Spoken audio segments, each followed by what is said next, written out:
Laat ek hom net aansit. Goeiemôre aan almal, baie welkom by vandag se diens. Dit is lekker om ons jeug terug te sien, wat lekker vakansie gehou het en wat op die koudste week van die winter moes terug gaan skool toe. Ons is bly, julle is hier en dit gaan goed met julle en vandag is die afskop van ons nuwe kwartaal. Dit is altyd lekker en dit gee die energie vir die res van die kwartaal aan. Aan almal wat ons besoek vandag, kom maak kennis na die tyd hier voor by die kansel of in die dak is daar so 'n groen tafel met 'n is 'n houttafel met 'n groen tafeldoek en laat ons kerkraadslede so 'n bietjie met julle ook gesels.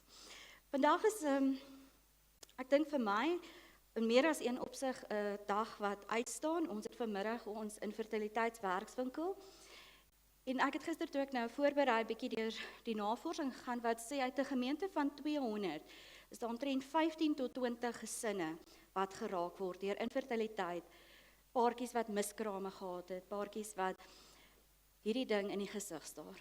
En as jy dalk een van daai paartjies is of jy ken iemand, 'n vriend of 'n kollega of 'n familielid, dan wil ek jou nooi om hulle of hiernatoe te nooi vanmiddag aan fisies of dan die skakel vir hulle aan te stuur. Vir my is dit belangrik dat ons in hierdie kwartaal waar ons praat oor God se huishouding almal insluit. Almal omhels en almal 'n ruimte gee waar hulle veilig voel en waar ons vir mekaar sê ons hoor jou, ons sien jou seer en ons wil daar wees vir jou.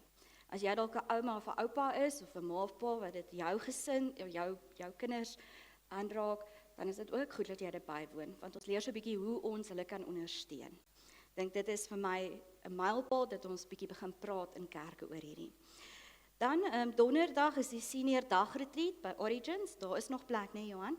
So julle is baie welkom om saam te gaan. Dit is regtig 'n stukkie hemel op aarde, 'n ruimte waar ons stil word voor die Here, stil word in die natuur en net God se skepping kan bewonder. Volgende Saterdagoggend om 10:00 is daar dan 'n vrouepraatjie oor auto-immuunstelsel siektes. Dis ook weer eens iets waaroor kerke moet begin praat, want dit raak soveel mense en ons wil ook daar die ruimte bied waar mense kan sê ek word gesien, ek word gehoor, ek is nie alleen in hierdie reis nie. So indien jy ook weet van iemand wat daardeur geraak word, stuur dit ook asseblief aan. Volgende Sondag is dan nagmaal. Dominee Johan gaan die diens vir ons lei en ons nooi al ons lidmate uit, die wat hier is en wat by die huis is, om ook saam aan tafel te kom sit. En dan wil ek maar net noem 'n paar kerksaake, is dat ons gemeenteraadsvergadering is die 29ste Julie, maar voor dit het ons die Saterdag die 27ste Julie eers ringsitte. En ek vra ook julle gebede daarvoor. En dan wil ek vandag 'n bietjie bemarking doen vir ons Ditjies en Daadjiesmark, die 3 Augustus. Julle het by die deure waarskynlik 'n sakkie ontvang, wat as jy sou wou, bietjie kaste regmaak en leegmaak, dan is jy welkom om dit te bring. Ons vat hande met organisasies in die omgewing, Stepping Stones, Tutela en Solidariteit, wat almal verskriklik baie goeie werk doen in die omgewing, in die gemeenskap, dat ons 'n ruimte bied waar mense goedkoop tweedehandse klere kan kom koop en ook natuurlik daarna waar ons dit kan skenk aan mense. So indien jy wil bydra op daai manier, is jy baie welkom en natuurlik ook kom ondersteun die dag wat ons dit aanbied. Dan wil ons graag vir ons nuwe lidmate welkom sê van Seil en Darlene Pretorius en hulle gesin. Is hulle hierso vandag? Daar is hulle daar agter. Baie welkom. Hulle is daar in die moederskamer en ons hoop dat julle dit regtig hier by ons geniet. Baie welkom. Kom ons gee hulle 'n hande klap. Hulle kan julle hoor en sien. Dankie. Dan die lief en leed. Ons dink aan oom August Leibach. Tannie sal nog steeds vir ons gebede en gedagtes oordra. Ons dink aan Tinka Pietersen. Ons bid ook vir haar. Gert van Wyk, wat nog steeds die gesondheidsuitdagings het. En dan dink ons aan oom Frikkie, wat hierdie week vir mediese toetse gaan. Ons dink ook vir oom in hierdie week. En dan Zanmarie Pinaar is weer in die hospitaal opgeneem en word Dinsdag geopereer. Ons bid ook vir haar en haar klein gesinnetjie. Dit is maar moeilik as jy klein kindertjies het wat nie verstaan hoekom mamma nou so baie in die hospitaal moet wees. Die verjaarsdag hierdie week is op die afkondiging. Ons wil vir elkeen baie geluk sê. Mag dit vir julle tyd van seën, van vrede wees en waar jy ook in jou hart die Here dank vir nog 'n lewensjaar wat jy ontvang het. Partykeer gaan mense vinnig deur die verjaarsdag dat jy nie besef dit is 'n seëning van God. Dit is 'n geskenk dat jy nog 'n lewensjaar gespaar is. En dan ook ons huweliksherdenkings, baie geluk aan die paartjies wat hulle huweliksherdenkings vier. Ons is saam met julle dankbaar dat die Here ook sy hand oor julle huwelike hou.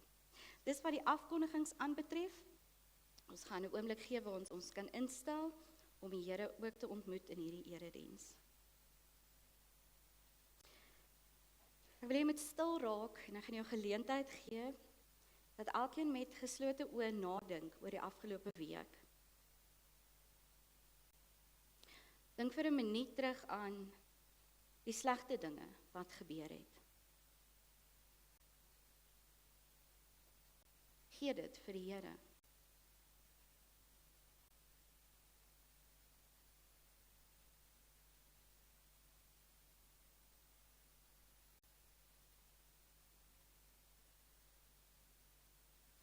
Dink vir 'n minuut terug na watter goeie dinge gebeur het.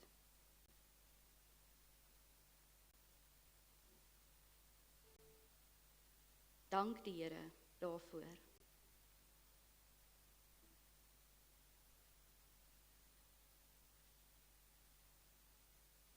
Die Here beloof in Psalm 37 vers 5, laat jou lewe aan die Here oor en vertrou op hom. Hy sal sorg.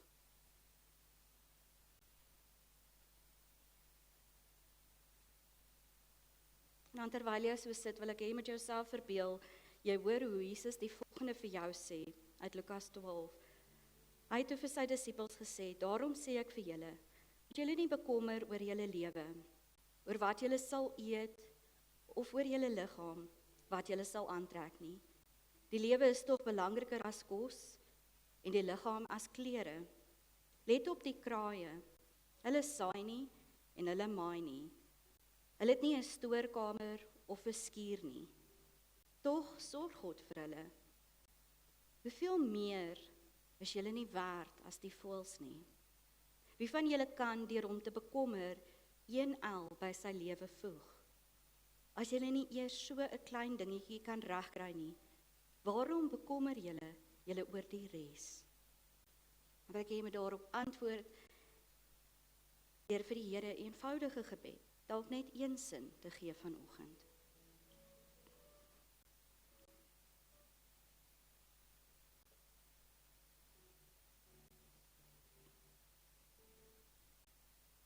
Amen.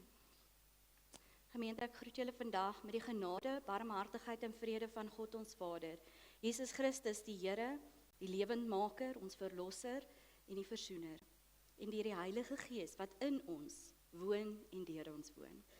Ons gaan nou saam sing.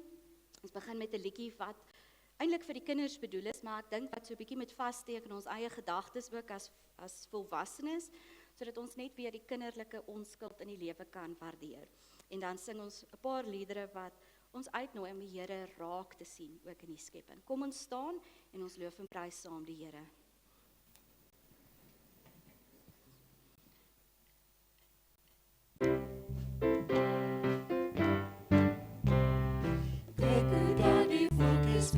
Sommer so, hoog daarbo, God laat al die volkies vlieg, hoog daarbo.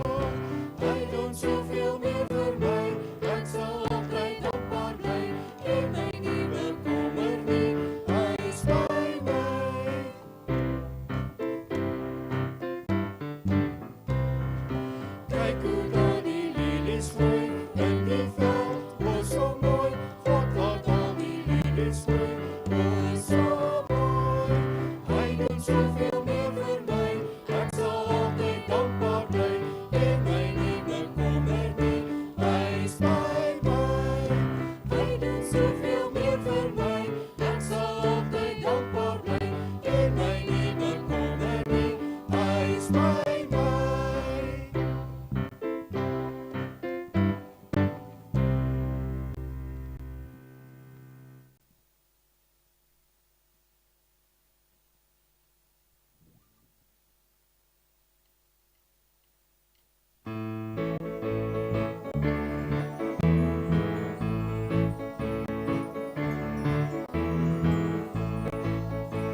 voorwaar. As ek sien hoe U met mense werk, met die liefde sonder maat of merk. As ek sien hoe U my lewe versterk, dan weet ek U is meer as prima net 'n heerlik. Wat daar bowe in die wolke troon, is die Heer wat altyd in my woon.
baie dankie aan ons musiekgroep wat ons altyd begelei in 'n oomblik waar ons die Here kan aanbid.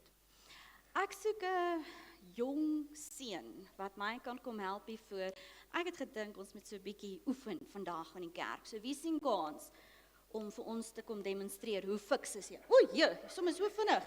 Sjoe, gaan jy kan opkom? OK, jo, vinnig. OK, wag, ek help jou. Kom ons maak so. O, jee. Ek het jou. OK, kom ons sit net eers jou voete in. Daar's hy. Genigtig, François. Is jy reg vir hierdie? Want jy gaan trap. Kan jy bykom? Kan hierdie saal korter, Johan? Kan hy af, die saal? O, nee. Kan jy bykom? O, daar gaan hy. OK, goed. Terwyl jy dit doen, gaan ek dan die kinderoomblik. Maar jy moet nie ophou nie, né? Dis die deel van die kinderoomblik, is dat jy nie moet ophou nie. Nee, hy kan nie bykom nie. Ag, is daar nie 'n groter seun wat kom help? Ah, daarbo. Hier kom Marcus, dankie. Marcus gaan jou aflos. So trap tot hy kom en dan sal ons aflos. Amper soos atletiek, nê? Daar's hy. Ag, mo. Kom jy by? Ronel, ek dink hy kort 'n oefenfiets. Waar's Ronel? Maar met 'n korter sjaal. Daar's hy. Ons sal vir jou volgende keer 'n regte fiets bring met wat op 'n stand is, nê? Daar's hy. OK. Het jy 'n regte fiets? OK, ons moet jou fiets dan bring. OK. Gaan jy afklim? OK, dankie. Kom ons gee vir my 'n hande klap. Hy was so gretig. Daar's hy. OK. Dankie, François. OK, Marcus, gaan jy opkom? Ek gaan jou nie kan help nie.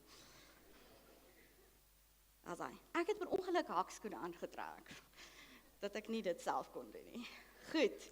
So ons tema vandag is in God se huishouding bekommer ons nie. O, jy doen dit so lekker asof dit niks is nie. OK. Nou, Marcus, het jy bekommernisse, so groot mense? Wat is jou bekommernisse? Jy kan nie aan een dink nie. OK, dis nie dan ernstig genoeg nie. Maar julle as kinders het ander bekommernisse, nie waar nie? Soos byvoorbeeld ons as groot mense dink aan kos en klere, om vir julle kos en klere te gee. Maar jy is bekommerd of die kos lekker sal wees, nê? Vir jou ma se kos lekker. So ek gaan 'n foto op die skerm sit en dan wil ek by die kleintjies hoor, hou julle daarvan, want dit is waaroor julle bekommerd is, of julle gaan hou van die kos. Kan ons die broccoli opsit? Okay, hou jy van broccoli? Okay, die idee was dat julle nie daarvan hou nie.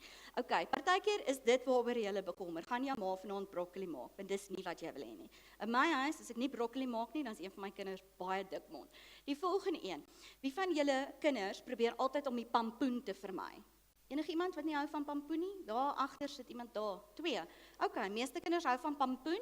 Ja, nee, ek wil nie pampoen hê nie. En dan, wie van julle as kinders het al by ouma of oupa gekom en hulle lekker beeslewer of hoenderlewer gemaak? Daar wie jy tel nie. Asai, dis waaroor jy jou bekommer, nê? Ek weet hier's 'n paar mense wat bang is as jy by familie kom en hulle het 'n afvalpotjie gemaak, dan bekommer jy jou ook, nê? Nou, julle bekommer dalk oor maat nou klere gekoop, maar gaan dit mooi klere wees? En of jou vriende van die klere gaan hou of nie. En ek weet hier's 'n paar tieners, onder andere my eie, wat ek bel, ek het vir jou klere gekoop, moet jou nie bekommer nie. Dan sê, wat se klere? Ek bekommer my, is dit ma se smaak of is dit my smaak? So, dis waaroor julle bekommer. Nou, groot mense is mos ook al oud, nê? Soos iemand wat my nou tannie noem. Hulle wonder hoe lank hulle gaan leef en of hulle gaan siek word of nie. Maar julle is nie bekommerd oor hoe lank jy gaan leef nie, nê? Jy is bekommerd oor of jy lank of kort gaan wees. Is dit nie waar nie? Of jy is bekommerd oor hoe vinnig jy is. Jy wil nie agterkom met die atletiek nie, of hoe slim jy is. Dis die goed waaroor kinders hulle bekommer. En ek dink dis die laaste een, nê, so Nisha, is daar nog iets waaroor hulle bekommerd is? Nee. Okay, ek is nou bekommerd dat daar nie iets is nie. So, vir ons as mense, selfs kinders, is daar bekommernisse.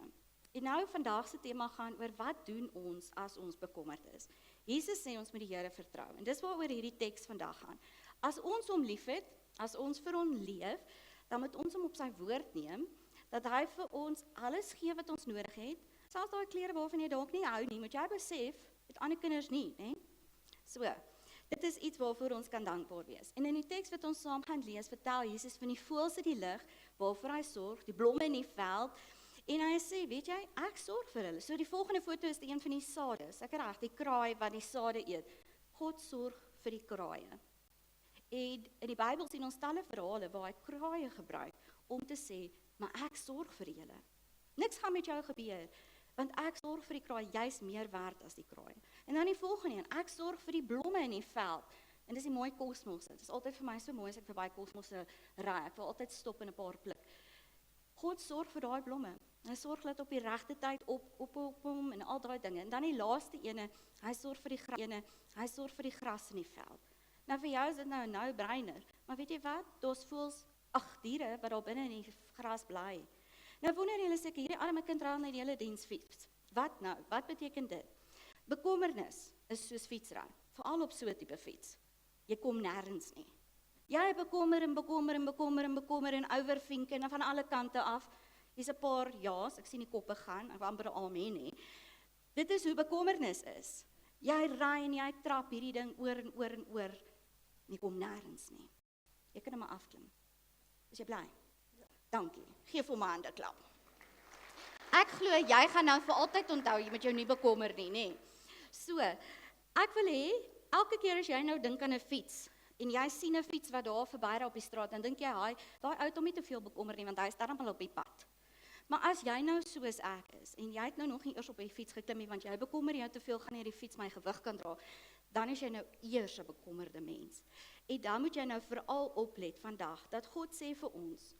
En ek dink vir ons as ouers bekommer ons nog weer ekstra goed. En oupas en oumas, julle bekommer julle nog, ek wil sê tot die mag 3, hoeveel kinders ook al jy het. God sal vir ons dieselfde kom doen as wat hy in daai teks vir die disippels gesê het hy sal doen. Hy sal vir ons sorg en hy sal uitkyk van ons. En die geheim, die kinders wat nou nie hou van die pampoen en die broccoli nie, wat nie hou van die klere wat jou ma koop nie, partykeer leer liewe Jesus vir ons moet ook net tevrede wees. Want dan hoef ons nie te bekommer oor al hierdie goed wat ons soek en nie kry nie. Hy nooi ons om tevrede te wees, sodat ons kan speel en leef en net uit ons hart uit kan dankbaar wees. So, mag jy onthou van hierdie oefenfiets? Elke keer as jy dink aan 'n fiets of aan bekommernisse dink, dan dink jy wel, dit bring my nêrens nie. Ek moet dalk hierdie bekommernisse vir die Here gee. So kom ons sit net so in ons bid saam voordat ons skrif vandag lees. Ons Hemelse Heer, ons dankie dat ons die voorreg het om saam as 'n gemeente uit hierdie preekreeks uit die evangelie van Matteus te kan lees. Matteus 5-7 waar Jesus self ons die wonderlikste en die beroemdste preek ooit in die wêreld kom gee. En waar hierdie preek ons kom leer hoe om te leef, wat belangrik is en waarop ons moet fokus, wat ons hoogste prioriteit behoort te wees. Here, in verlede Sondag het ons bietjie stil gestaan oor dat ons nie moet vergelding soek nie, dat ons moet versoen en vergewe. En hier sit ons vandag 'n week later en van ons het dalk nog nie goed vergewe nie. Van ons loop nog met wraak en kwaad in ons harte. En Here, ons kom gee dit vandag opnuut vir U. Ons besef dat, soos wat die genade elke dag nuut is, het ons ook die geleentheid om elke dag opnuut voor U te kom staan, en met U verhouding te wees en te praat met U. So Here, hier is ons, met dit wat in ons hande is, en of dit in ons bekommernisse is, en ons onvergewensgesindheid, en of dit in ons frustrasies en ons bekommernisse is, Here, neem dit. En leer ons hoe om te lewe, sodat ons hande sal oplig, om tot eer van U te leef. Dis my gebed vir vandag, dat hierdie skrifgedeelte in ons harte en ons gedagtes wortel sal skiet. In U naam alleen. Amen. Goed, so ons is besig met Matteus nog steeds, en gelukkig hierdie keer het ons nie die opsie gekies om dieselfde teks oor en oor te lees nie, maar Jesus vat ons op 'n reis om te sien, hoe werk God se huishouding? Wat is God se droom vir hoe die koninkryk behoort te lyk? En Matteus, die evangelieskrywer, daar was 'n groot woord wat hulle altyd gesê het by die universiteit, het 'n gerealiseerde eskatologie. Dit beteken, hy sê die koninkryk het al reeds op aarde begin. So Matteus se taal gaan baie oor die koninkryk van God. En dit was vir my baie mooi om daaraan te dink, dat hier is Jesus besig om 'n bergpredikasie te gee, om te sê, maar dis hoe God se koninkryk lyk, in jou huis, daar waar jy werk, daar waar jy saam met jou gesin om die tafel sit. Dit is hoe ons behoort te dink en behoort te leef.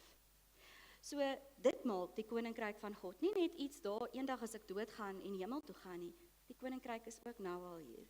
En as ek en jy genoeg oplet na hierdie woorde, hierdie preek van Jesus, dan gaan ons die mense wees wat die koninkryk afbring aarde toe. So ek hoop jy is opgewonde oor jou rol as 'n koninkrykswerker ook op hierdie manier. So kom ons lees vandag saam Matteus 6 vers 19 tot 34. Moenie vir julle skatte op aarde bymekaar maak, waar mot en roes dit verniel en waar diewe inbreek en dit steel nie. Maak vir julle skatte in die hemel bymekaar, waar mot en roes dit nie verniel nie, en waar diewe nie inbreek en dit steel nie. Waar jou skat is, daar sal jou hart ook wees. Die lamp van die liggaam is die oog. As jou oog goed is, sal jou hele liggaam lig hê. Maar as jou oog sleg is, sal jou hele liggaam sonder lig wees. As die lig in jou donker is, hoe donker moet dit dan nie wees nie? Niemand kan vir 2 baase gelyk werk nie. Hy sal of die een minder ag en die ander een hoër ag, of vir die een meer oor hê en vir die ander een afskeep. Julle kan nie God en Mammon dien nie. Daarom sê ek vir julle, moet julle nie bekommer oor julle lewe, oor wat julle moet eet of drink nie, of oor julle liggaam, oor wat julle moet aantrek nie. Is die lewe nie belangriker as kos en die liggaam as klere nie? Kyk na die wilde voëls. Hulle saai nie en hulle oes nie, en hulle maak nie in skure bymekaar nie. Julle hemelse Vader sorg vir hulle. Is julle nie baie meer werd as hulle nie? Trouwens, wie van julle kan deur om te bekommer sy lewe met 'n enkele uur verleng? En wat bekommer julle oor klere? Let op die groei van die veldlelies. Hulle swoeg nie en hulle maak nie klere nie. Maar ek sê vir julle, selfs Salomo in al sy pragt was nie gekleed soos een van hulle nie. As God dan die gras van die veld, wat vandag nog daar is en môre verbrand word, so versier, hoeveel te meer sal hy dan nie vir julle sorg nie, julle klein gelowiges. Julle moet julle dus nie bekommer en vra, wat moet ons eet of wat moet ons drink of wat moet ons aantrek nie. Dit is alles dinge waaroor ongelowiges begaan is. Julle hemelse Vader weet tog dat julle dit alles nodig het. Nee, beywer julle allereers vir die koninkryk van God en vir die wil van God. Dan sal hy ook al hierdie dinge gee. Moet julle dus nie oor môre bekommer nie, want môre bring sy eie bekommernis. Elke dag bring genoeg moeilikheid van sy eie. Dit is nogal 'n interessante gedeelte. Jesus weet presies wat is die goed waarmee ons struikel. Het lyk of tye nie regtig verander het nie, of hierdie goed wat Jesus sê net sowel vir my en jou kon gewees het. En hy is realisties. Dis waarvan ek die meeste hou van hierdie teksgedeelte van Jesus, is dat dis realisties. Hy weet daar is bekommernisse. Hy weet daar is moeilikhede en hy is realisties. Dit was daar in jou lewe, dit is daar en dit gaan weer daar wees. Maar weet jy, daar is ook ander goed, mooi goed, wat daar ook gaan wees. En daarom gaan ons vandag so 'n bietjie kyk, wat het Jesus regtig bedoel met hierdie gedeelte wat ons vandag saam gelees het. So ons gaan vandag 'n bietjie praat oor geld en besittings en angstigheid, bekommernis. Vir my is dit amper sinonieme. Is iets wat jou bloeddruk laat opstyg. So, vir wie van julle is geld belangrik? Kom, wees nou eerlik. Ons is in die kerk, jy mag nie jok nie. Steek op die hande. Vir wie van julle, die voorsitter steek eers sy hand op. Vir wie van julle is geld? Nee, daar's nie hande nie. Julle is regtig baie goeie Christene. Okay. Nogal tieners wat hier sit en hande opsteek. Moenie bekommer nie, ons gaan nie nou dankoffers opneem nie. Kan ek weer vra? Vir wie is geld belangrik? Daar gaan ons nou met groot vrymoedigheid. Julle is bang ons stuur die dankoffermandjies uit. Die skrif praat meer oor rykdom en geld as enigiets anders. En snaaks genoeg, Jesus praat verskriklik baie oor geld. En daar's 'n goeie rede daarvoor. Daar's soveel gevare wat daarmee gepaard gaan. En dit was die werklikheid toe, en dit is die werklikheid van my en jou lewe, dat geld het die potensiaal om ons lewens of beter te maak, of vir ons deure oop te maak, geleenthede te gee. Maar geld het ook die vermoë om ons af te trek en ons met gif te besaai. So, Jesus weet wat hierdie potensiaal in ons lewens kan doen. En ek het net so vinnig 'n opsommetjie gemaak in my kop van wat se stories is daar oor geld? Nou natuurlik as ons in die Bybel gaan lees, veral in die Ou Testament, weet ons dat Job was een van die rykste ouens, nê. Kyk, hy het kinders en beeste en alles gehad, wat skrik vir niks, maar hy het alles verloor. En eintlik 'n mooi verhaal, hy was nie behept daarmee nie, hy het God vertrou. Dan dink aan koning Salomo, kyk, hy was baie ryk, nê. Hy is soos ons president in hierdie land. Hy het 'n liefde ook vir geld gehad. Gretigheid en gierigheid het egter gemaak dat hy 'n paar lesse moes leer. En as ons kyk in die Bybel, sommer vroeg in die Bybel al sien ons dat gierigheid en jaloesie oor geld of besittings of erfreg het gemaak dat mense mekaar verneek, lieg, mekaar doodmaak. Ek het selfs aan Josef gedink, toe sy boeties om te veel irriteer het hom in 'n put gegooi en verkoop. Dis 'n geldstorie hierdie. Nou, geld is nie verkeerd nie, hoor baie mooi, maar dit is ons gierigheid en ons gretigheid en die jaloesie en die oomblik as ek dit bo God begin stel of bo mense en hulle menswaardigheid en hulle menslikheid begin sit, dan raak dit erger. Nou, omdat dit 'n gesinsdiens is, het ek so 'n bietjie gaan dink oor wat is die invloed van dit op kinders? Nou, wie van die kinders hier ken vir Nastja? Dis so 'n Russiese dogtertjie op die TV wat sy kry net speelgoed. My kinders kyk. Niemand. Daar agter is daar's 3 dogtertjies.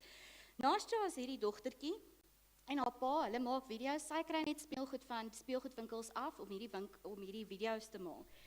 En ons het na die dag bietjie daaroor gepraat van wat dit aan kinders doen. Kinders dink hierdie speelgoed val net uit die lug uit. En ek weet nie wie van julle was onlangs by Toys R Us nie, maar dis nie meer goedkoop nie. En dit is die invloed op ons kinders, is dat hulle dink, ma en pa maak net so en dan is dit daar. Ek het bietjie aan ons tieners gedink, wat op Instagram en TikTok en wat is die ander ene wat daar nou is, daar's nog 'n nuwe ene, ek nou kan onthou nie. Dink aan die influencers op Facebook. Hulle word betaal om daai make-up te brand en jy dink, ek moet net hierdie make-up kry of ek moet net hierdie nuwe tekkies kry. Hulle word dit verniet gegee om daai video te maak. En hier gaan jy en jy smeek jou ma 3 weke lank, ma, asseblief, ons kan brood eet, maar kort net daai tekkies. Dit het 'n invloed op ons. Maar weet julle wat, op ons as groot mense ook. Want jy sien jou vriendin post nou net, hulle is al lekker op vakansie en jy kyk vir jou man. Weet jy hoe lank laas het jy my op vakansie gevat? Dit het 'n invloed op ons as groot mense ook. Jou pel post sy nuwe Fortuner of sy bakkie en jy dink, geld. As ek maar net meer daarvan kon gehad het. So, die eerste punt wat ek uit hierdie teks vandag gekry het, is dat hierdie angstigheid oor geld maak dat ons die punt mis. Ons mis soms die punt van die lewe. Jesus het baie duidelik vir sy disippels gesê om nie te lewe asof alles oor geld gaan nie. Ons sien dit in vers 15 en in vers 22. Hy sê dit 2 keer, want hy weet dit is vir hulle so normaal om te maak of alles oor geld gaan. En dan weet ons van die disippels het dit nog steeds nie gevang nie, want Judas het gekerm toe daai vrou haar dierparfuum op sy voete uitgooi, op Jesus se voete. Hy sê ons kan dit eerder verkoop het. So Jesus praat met sy disippels daaroor, want hy besef dit is 'n werklikheid. So hier kom Jesus in die bergpredikasie en hy praat met ons oor geld, aardse besittings. En dit lyk vir ons so normaal, want Jesus, ons moet nou leef. En Jesus kom sê vir ons, hierdie goed is tydelik. Dis tydelik. Mot en roes kan dit verniel. Diewe kan dit steel. Maar hemelse skatte is onvervangbaar. Nou, in hierdie teks kom sê Jesus ook vir ons, hy beveel ons eintlik om nie op te gaar nie. En ek het nie dit beplan dat dit so met die dikkies en daadjies mark gaan nie, maar van ons is so ingestel om weg te sit. Ek het in die week bietjie hieroor gedink. Ons het gesprekke gehad in ons eie gesin, maar ook met vriende oor pensioen. En weet julle, dit is asof dit hierdie angs oor baie van ons, of dit nou ouer mense is of ons jonges wat nog moet bou op pensioen, dit is hierdie swaard bo ons koppe. Want ons moet opgaar vir een dag. En goed en wel, ons moet verantwoordelik werk met ons geld en besittings. Die Here sê dit baie duidelik ook vir ons. Maar dit voel vir my partykeer of dit my 'n angstigheid gee en ek voel ek moet my hart bewaar. Jesus sê, jy moet jou hart bewaar. Hoekom sê hy dit? Want hy weet hierdie bekommernis sal my mal maak. Dit sal vir my verteer. Om net te fokus op aardse skatte en eendag as ek oud is, eendag vir 'n reendag, dit gaan my nie beskerm teen die krisisse in die lewe nie. Dit gaan nie keer dat ek nie seer kry nie, dit gaan nie keer dat ek nie, ek wil sê, dit gaan my nie vry word van trauma nie. Hierdie goed kan nog steeds gebeur. Ja, as ek geld het, kan ek beter, ek wil sê, beter sielkundige hê of dalk in 'n beter hospitaal beland. Maar dit is goed wat weggevat kan word. 'n Nuwe kar, 'n nuwe huis, dit sal ons vir 'n oomblik dalk bevredig, totdat jy in daai huis nou lekker nes geskop het, dan sê jy vir jou man, maar hoor, ek dink ons moet nou 'n bietjie bou. Of dink jy nie ons huis raak te klein vir ons nie, kom ons koop maar nog 'n bietjie groter huis. Of ons kar raak te klein, jy weet, ons bagasie raak te veel, want ons koop ons nou meer. En so vermenigvuldig ons eie bekommernisse. Dit is belangrik dat ons besef, hierdie teks nooi ons uit om te sien, dat die Here, God ons Vader, Jesus Christus en die Heilige Gees, is die een wat ons diepste begeertes, behoeftes, bekommernisse kan versadig. In hom is daar volheid en vreugde. Het jy is daar volheid en vreugde.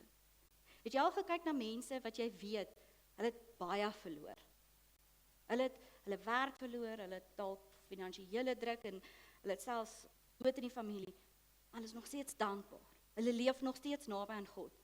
Dis mense wat snap dat in God is daar volheid en vreugde. Nie my geld, my besittings en my bankbalans nie. Ek was al 'n paar keer langs 'n sterfbed en niemand praat op hulle sterfbed oor hulle besittings nie.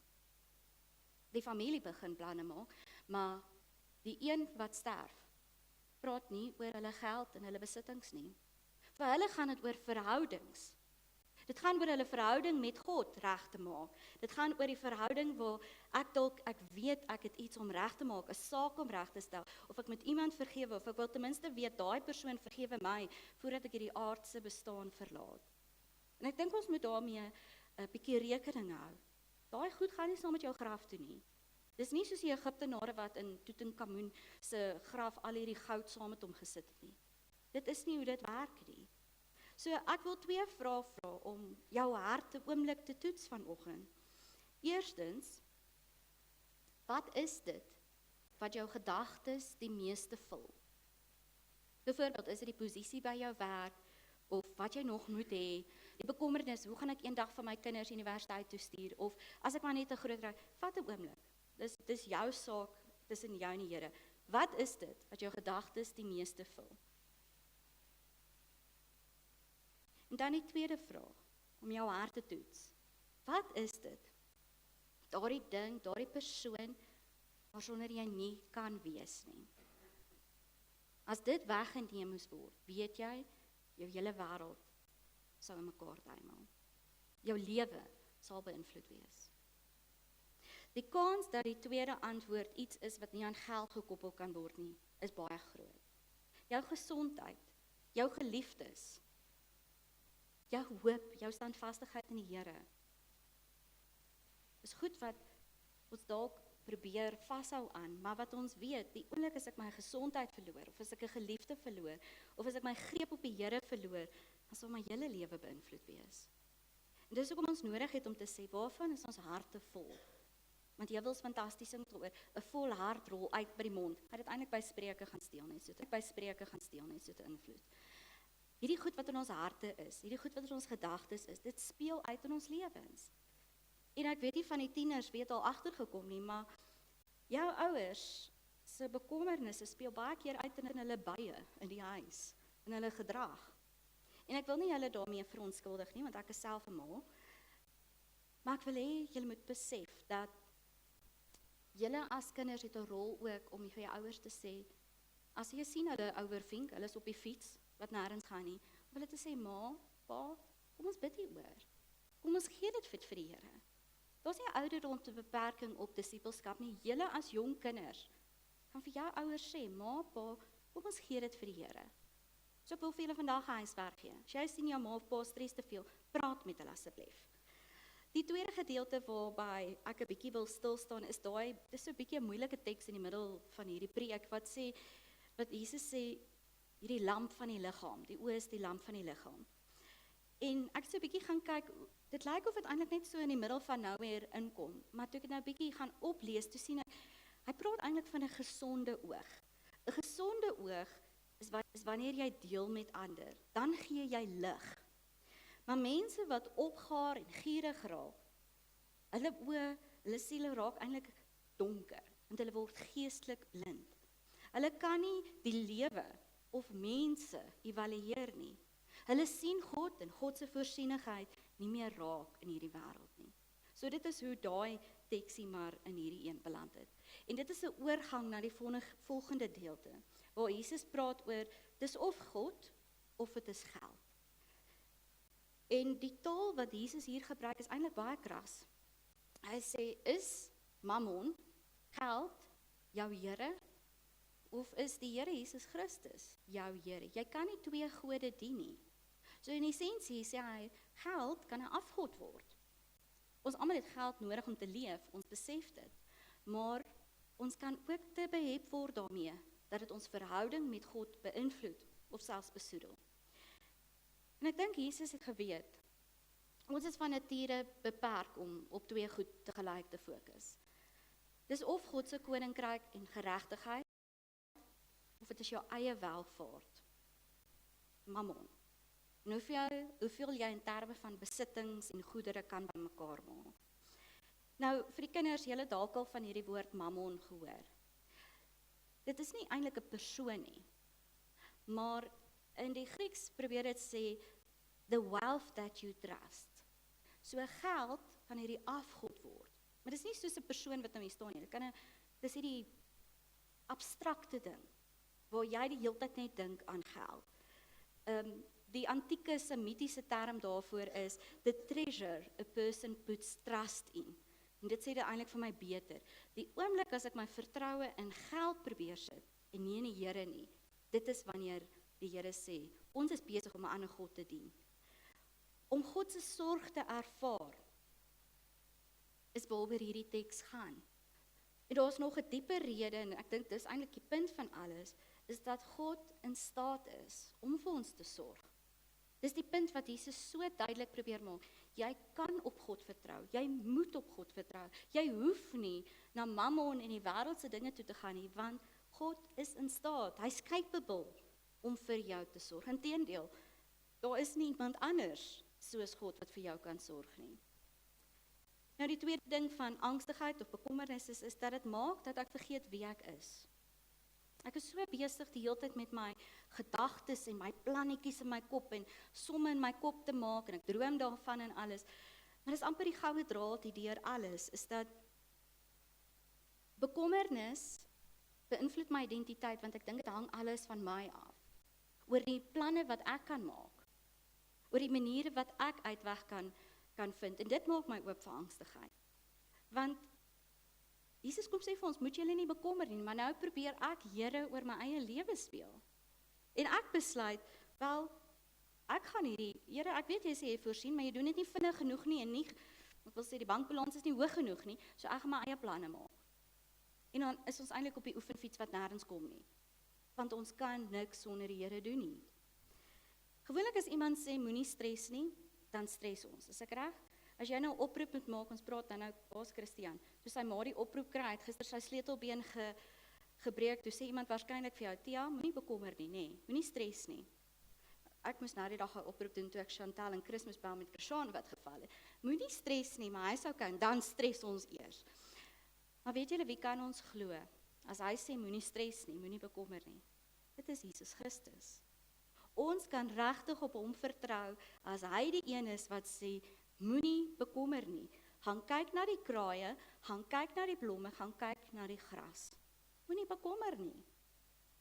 En ek dink dit is wat daai uitnodiging van Origins, daai retreat altyd vir my so mooi maak. Jy kom net in aanraking met hoe God die natuur onderhou.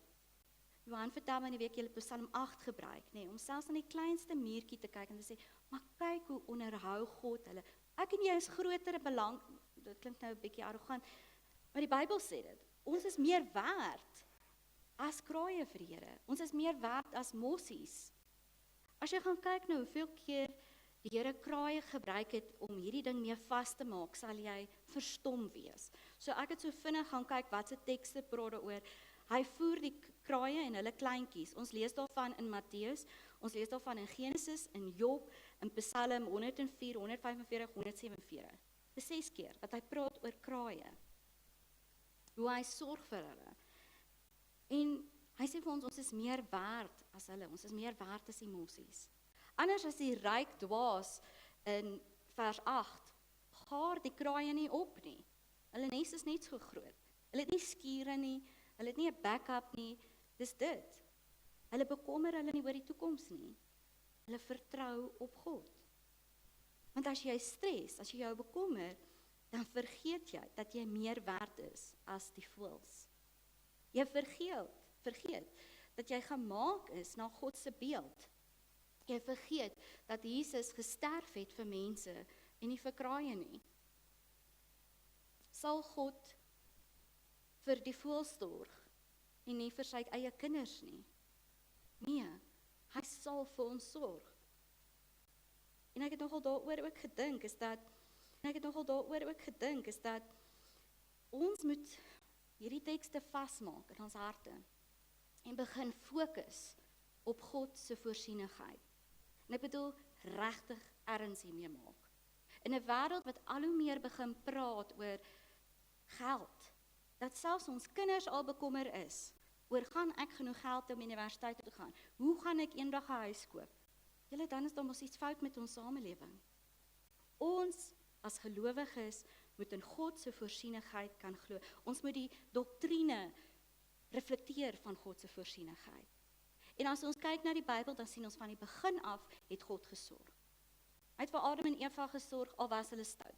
Hy het vir die Israeliete gesorg, manna en kwartels, genoeg vir elke dag. As jy meer opgetel het, het dit vrot geword en jy dalk siek geword, nê? Daar leer ons. Die Onse Vader leer ons, gee ons vandag ons daaglikse brood. Nie my Pick n Pay of my Checkers trolley nie, vandag se brood. Ons het soveel tekste in die Bybel wat hierdie vir ons kom vasmaak, en tog sien ons dit nie. Ons moet hoor en sien en ervaar hoe God alles in stand hou. Selfs my asemhaling is van hom af. Oomblik tot oomblik moet ek uit sy hande uit kan leef.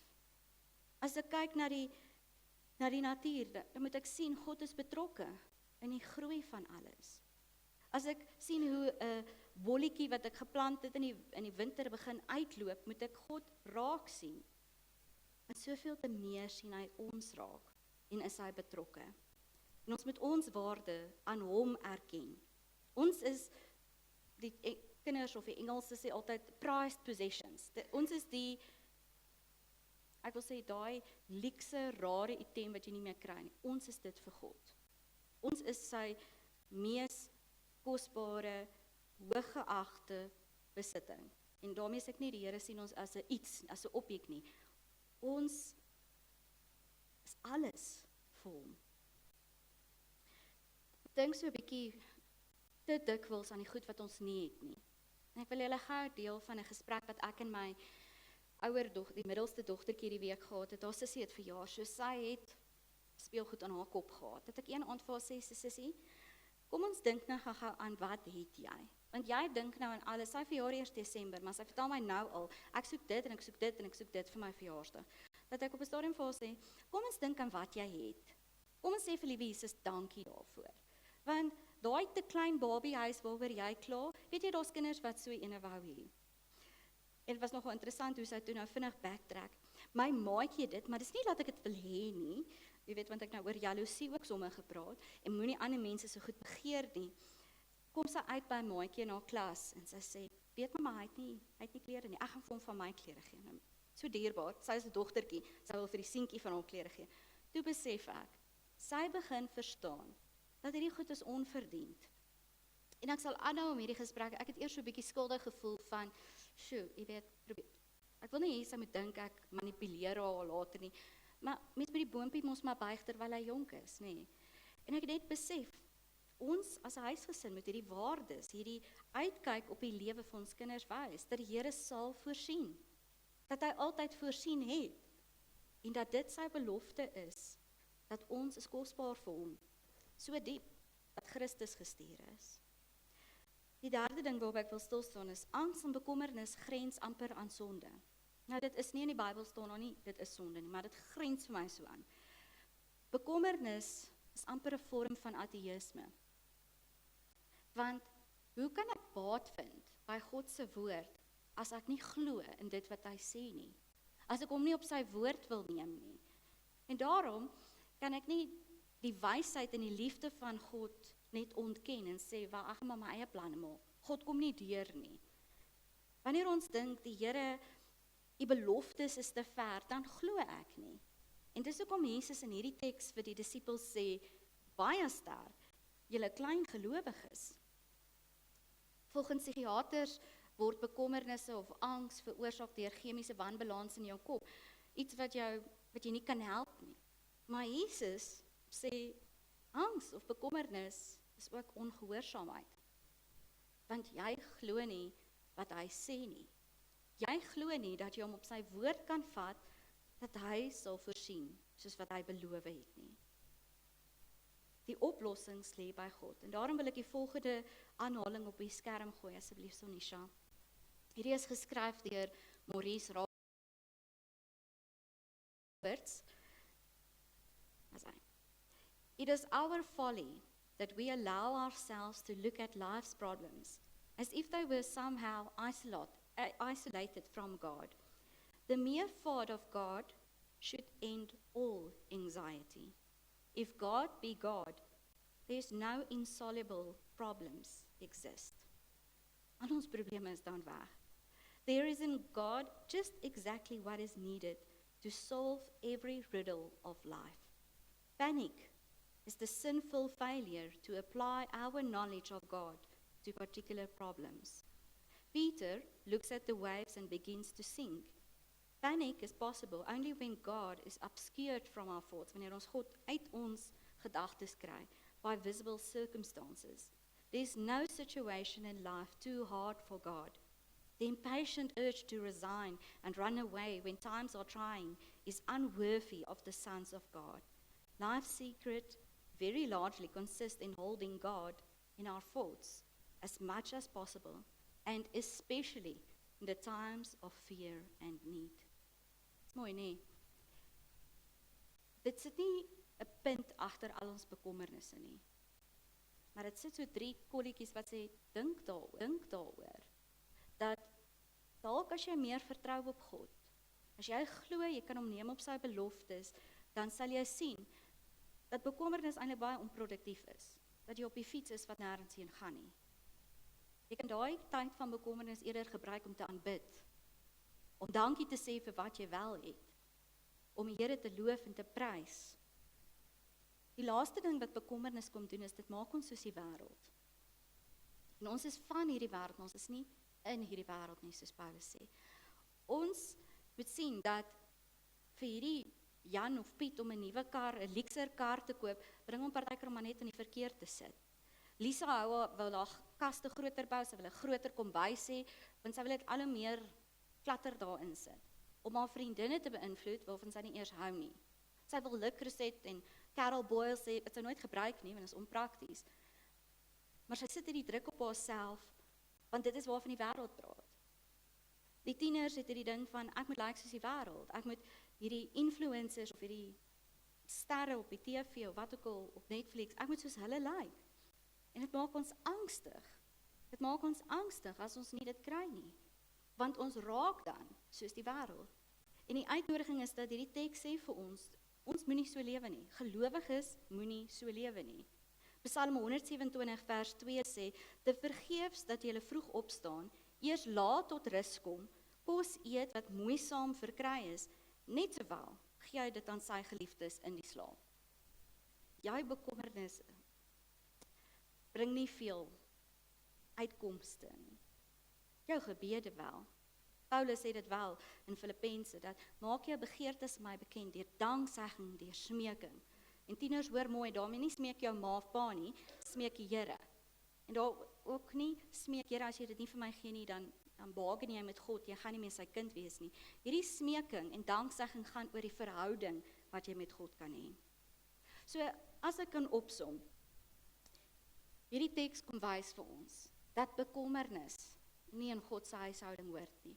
En julle ken my goed genoeg om te weet, ek is 'n klaarkous en ek's 'n ouer vinker myself.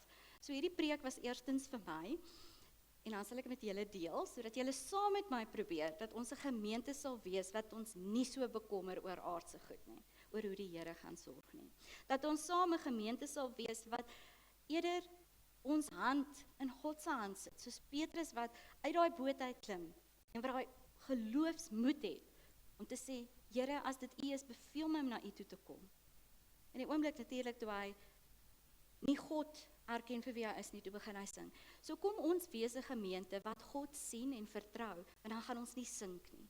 Dan gaan ons nie soos die wêreld word nie. Want dit is hoe ongelowiges is, as dit kom by geld en kos en klere. Dit is wat vers 29 tot 30 sê. Laat ons nie soos hulle wees nie, maar soek eers die koninkryk van God, en hierdie dinge sal vir jou bygevoeg word. Soek God se koninkryk met dieselfde intensiteit as waarmee jy hierdie materiële goed soek, of waarna jy na status en rykdom soek. Daai tyd wat jy spandeer om wakker te lê en planne te maak en te bekommer, daai tyd kan jy gebruik om jou te beywer vir God, om te sê, God, hier is ek. Om vir God te sê, ek loop agter U beloftes aan, ek soek dit naastigtelik. En ons meer as 3000 beloftes in die Bybel. En hierdie een, dink ek, is 'n wenner van 'n belofte wat sê, God, verlos ons van ons bekommernis. Dis 'n belofte. Maar dan moet ons bereid wees om hom te vertrou. Om hierdie hart wat vol is van bekommernis vir die Here oop te maak, om dit te expose aan hom. Soek eers die koninkryk van God. Fokus op die genade wat ons dag vir dag kry. Die genade wat elke dag nuut is, soos Prediker 4 sê. Ek wil afsluit deur hierdie aanhaling te sê, dat, waar is hy nou? George MacDonald het gesê, no man ever sank under the burden of the day. It is when tomorrow's burden is added to the burden of today that the weight is more than a man can bear. Die pakkie wat ek vandag gekry het, sal my nie laat sink nie. Maar dis wanneer ek angstig is oor die toekoms en of daar vir môre genoeg gaan wees en als. Soos Jesus sê, daar's genoeg môre het sy eie bekommernisse. Kom ons vat die pakkie wat ons het vandag en sê, Here, U het hierdie vir my gegee, maar deur U genade, deur U beloftes weet ek, dat U my in staat stel om dit te kan hanteer. En daarom is dit belangrik dat ek en jy glo, dat God sal sorg, sodat ons hom kan raak sien en vir hom kan lewe. So kom ons gee vandag ons harte vir die Here ook in hierdie manier, dat ons kan sien, ons besittings en welvaart is aan die een kant, en ons moet dit gebruik om die Here te dien, maar die wyse waarop ons ons bekommernisse hanteer, is ook 'n manier om die Here te dien. Ek gaan geleentheid gee vir die opneem van die offergawes. Van julle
baie dankie aan ons musiekgroep. Daai was nou regtig 'n treffer, hoor. Dit was ongelooflik. Baie dankie.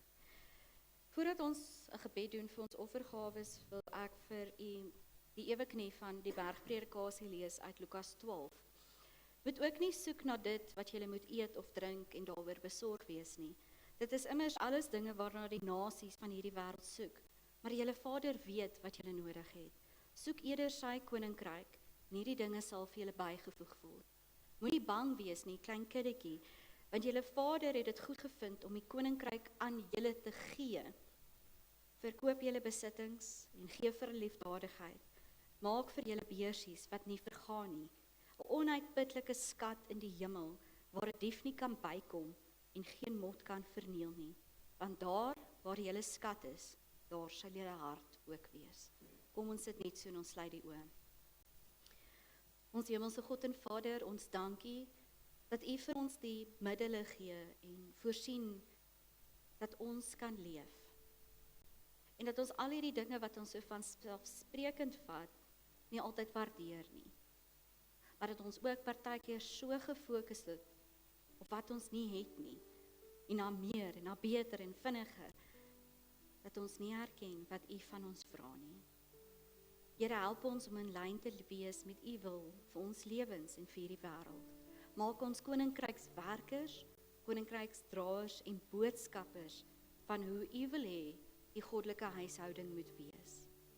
Here, gee dat ons in staat sal wees om so met ons geld en ons materiële goed, ons gawes, ons talente, ons tyd om te gaan, dat ons dit sal kan gee vir die wat dit nodig het. Om 'n beter gemeenskap, beter gemeente te bou. Daar waar ons 'n vriend of 'n vriendin het wat deur 'n moeilike tyd gaan en ons hulle kan bystaan.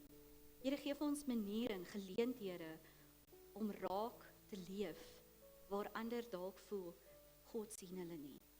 Gebruik ons tot eer van U naam, Here, dat ons die een sal wees wat op daai oomblik vir hierdie persoon 'n stukkie van U hemel afbring.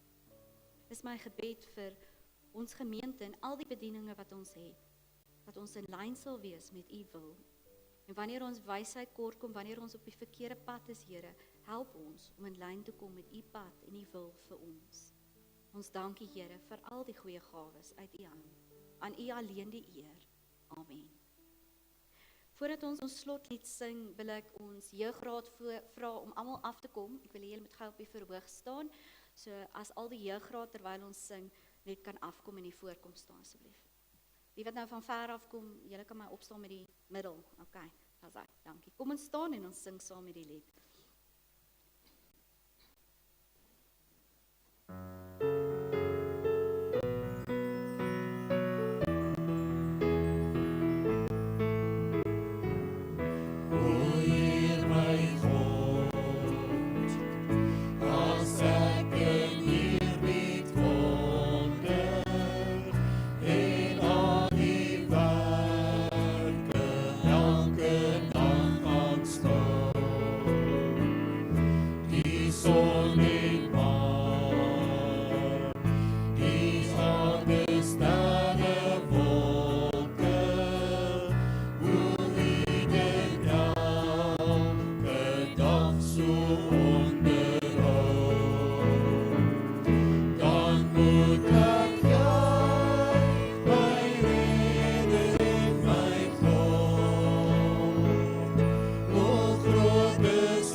bid, Heer, dat U uit mag kom. En kom U weer, in heerlijkheid op wolken. Maak U volkomen, maak U volkomen, bedien U eiendom. Dan moet ek juich, my Redder en my God. Hoe groot is U, hoe groot is U, wanneer die hele skepping dink dit saam. Hoe heerlijk hier, U grote naam. Hoe heerlijk hier, U grote naam.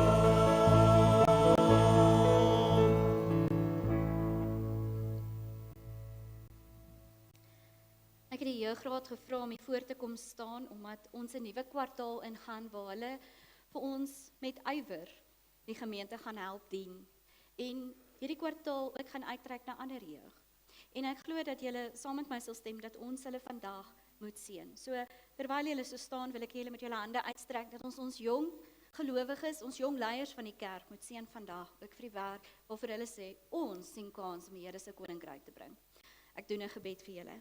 Ons hemelse Heer, my gebed is dat U die jong disippels sal gebruik om onverskrokke U werk te doen, om te dien met liefde, maar ook met eerbied vir die gemeente en vir die werk wat die gemeente doen. Here, gebruik hulle as instrumente om seën te bring, om die jeug te bereik waar party kinders nie 'n veilige hawe het nie.